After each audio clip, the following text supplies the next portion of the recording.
Wow. Thanks a lot. I really don't know what to say.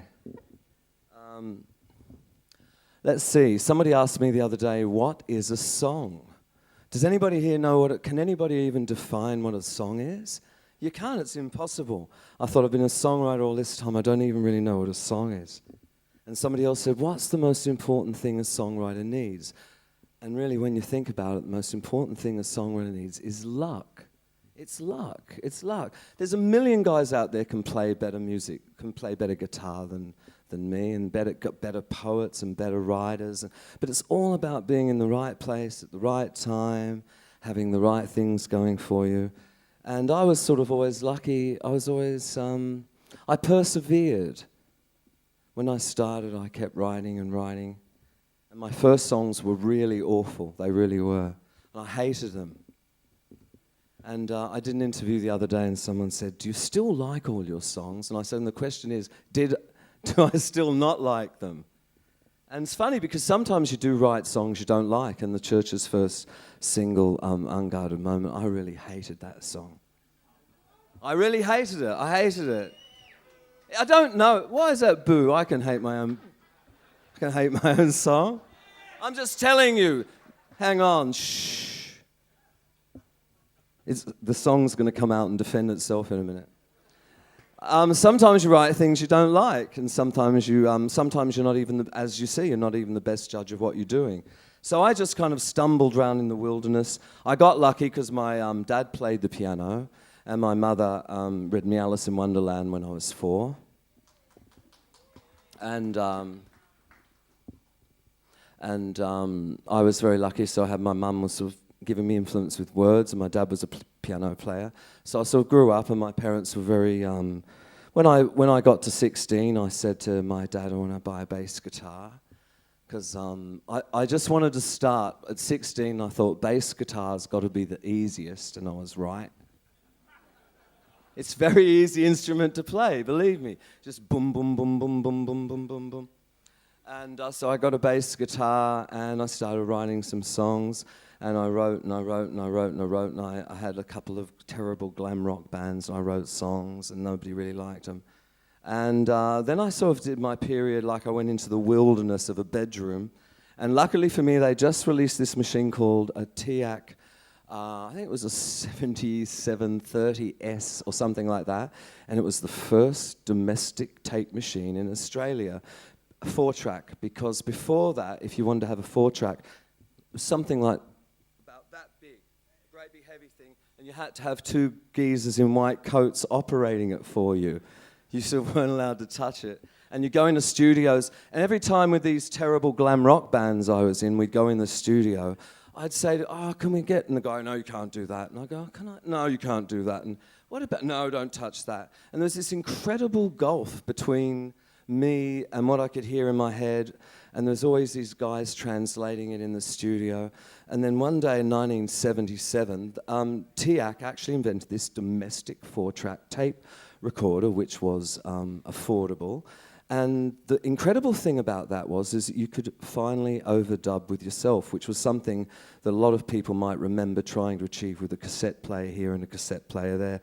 And you write your first bit of your song here, and then you play that back, and while it's going, you play a little bit of guitar, and that one over there would record. And the trouble with it is that after about 2 overdubs, there's more hiss than there is song, which is good if you're playing at Taronga Park Zoo like the Church are soon. We could go and play it to the snakes. Little joke there, folks, because, you know. I just try and offset that surly young man on the... There's been 3 stages of me: surly young man, tired and emotional guy wandering in the wilderness, and now this one, this is sort of the mad uncle. Anyway, where was it? So I got this TIAC 7744, whatever the hell it was. And I got home, and that's when I started to write the songs I wanted to write. And I realized that my way of writing songs was not... It didn't work for me getting this big sort of God speaking and the guitar strumming and all happening for me. That never worked for me. And all the songs I wrote felt forced and rotten and stupid. And when I got this machine home, I started to sort of learn how to overdub, and I'd start with very small things like a pointillistic painter. Put a dot here, and a dot here, and a dot here, and a dot, and a dot, and a dot. And eventually you stand back, and there's a whole painting. And that's how my recording process began. And I learned how to record my voice. I learned how to double track it. And I learned how to use... I had a mono synthesizer, which my dad gave me, and which means when I wanted to record chords, I had to do 3 passes for each note in the chord. And I became very inventive, and it was all I had. And I wrote thousands and thousands and thousands of songs. And then one day I met up with Peter Koppes, who I'd been in some of those glam rock bands with. And he said, you know what, now you're finally a songwriter. We've got something here. And then we had a bit of a slog. And then we met Marty. And Marty came backstage one night when we were 3-piece, just me and Peter and our drummer at the time. And I had one of those kind of moments, and I looked at this guy walked backstage, and he had on a pair of jeans with holes in it and a tiger skin jacket, and he just had a fresh frizz on his hair. He had straight hair, but it had been frizzed because in England he'd been working at an ice cream shop, and they said, your hair has to go up above your collar. So instead of getting it cut, he got it frizzed, and in the frizz, it went back up to there. So there he was in his frizz, and I said, look, do you play guitar? And he said, yeah. And I said, you're in the band. And the others were kind of thought that was a bit of a hasty audition process. But I just had one of those sort of things where I could see it all happening with him. And then, I don't know, sort of writing songs. One morning while I was waiting to go shopping, I knocked out Unguarded Moment.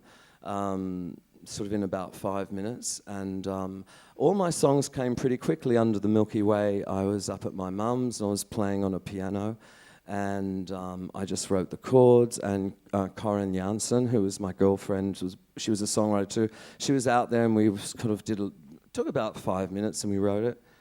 And I did a very naive thing, actually, which I've never done before, which is the secret of this song's success.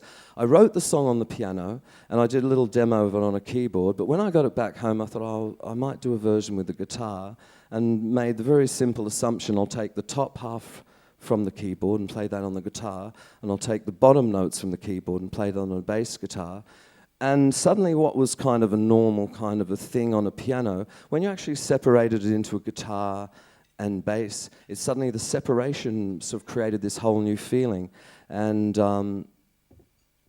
my manager heard that song, and he said, oh, you should put that song on your latest record. He was one of those guys that talk like that. You should put that song on your latest record.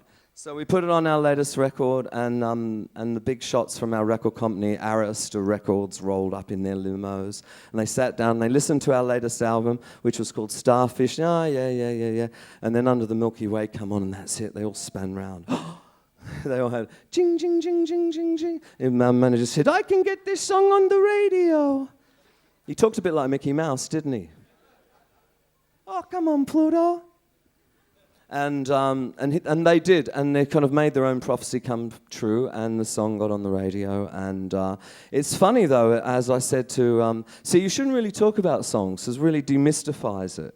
You say, oh, the song isn't really about anything, but it doesn't really mean it's about nothing, because my songs are kind of... I'm just trying to sort of set up an atmosphere. It's like I'm setting up a background, and you go and have... You see the background, and you sort of go and have fun in it. And... I've done a lot of thinking about ambiguity, and a lot of my lyrics are very ambiguous. And in the beginning, I said, oh, well, my songs aren't really about anything, and people going, oh, these songs are about nothing, but they weren't about nothing either, and that's a kind of a bit of a paradox to sort of get your head around. Anyway, look, it's been a really long night, and I could rave on and on and on about songwriting. With some huge stars here tonight, Lindy Morrison from the Go-Betweens. If you want to talk about a songwriter who was the absolute opposite of me, is Grant McLennan. He was one of those guitar guys walking around with a guitar and just pulling songs out of the air, and just standing there going, oh. I said, where'd you get that from? And he said, I don't know, I just made it up. So that never really... What's that? that never really worked for me. So it was great making records with Grant. I remember the first time I met him. The power of a song. He said, "Oh look, I've written this little song. It's called The Man Who Dies in Rapture. Did you ever hear that song? The Man Who Dies." And he played me this song that was about Jesus. And at the end of it, I was going, "God, I didn't know you're a Christian." He said, "Oh no, I'm not.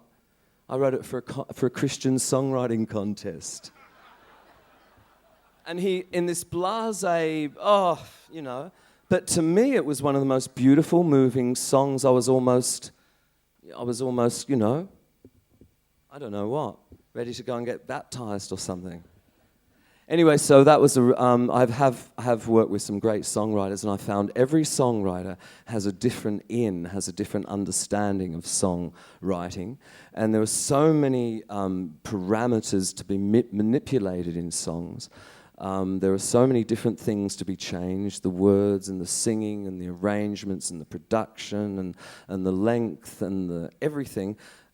People sometimes say, "Do you think we'll ever run out of songs?" No, I don't think that's possible. I think if there's a planet in 1,000 years or 1,000,000 years, I think there'll still be songs, new songs that we can't even dream of now.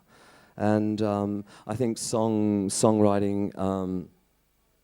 I think songwriting is a wonderful profession, and I feel very, very lucky, and I feel very, very grateful that I have made my living out of doing this incredible thing. And a lot of it has been luck and being in the right place at the right time, and just being sort of stubbornly, stupidly persevering when people have sort of. My brother Russell's here at one stage, is here tonight, and at one stage he was my audience. He was the only person in the world who wanted to listen to what I was doing. And I couldn't find one other person. I played my cassette. And my brother Russell used to sit there and go, "This is great, this is great, this is great." And he sort of sustained me through the years in the wilderness when I'd go into work and I'd say, "Hey, listen to my cassettes." And I'd put them on. And I remember one guy I was working in Canberra said, "That sounds like the secret sound of Canberra." And the secret sound of Canberra, every day you'd hear this sound. People had to ring up the station, the radio station, guess what it was, and it sort of sounds like... And I played them my music, and they said, "That's the secret sound of Canberra." Anyway, without further ado, I'm going to do some songs tonight with a chap called George Ellis. The church recently played at the Opera House and with an orchestra, and George was our conductor and our arranger. When I met him and I said, "What do you do?" And he said, "I'm a conductor." I thought he worked on a bus. Oh, God. Why do they say they're dad jokes? Anyway, we've got George, and we've got 4 string players, and we're going to do a couple of songs. We're going to do 4 songs for you, and it's really been a great honor to be here, ladies and gentlemen, and win this fantastic award. I thank you all for your indulgence. Thank you very much. Oh, thank you.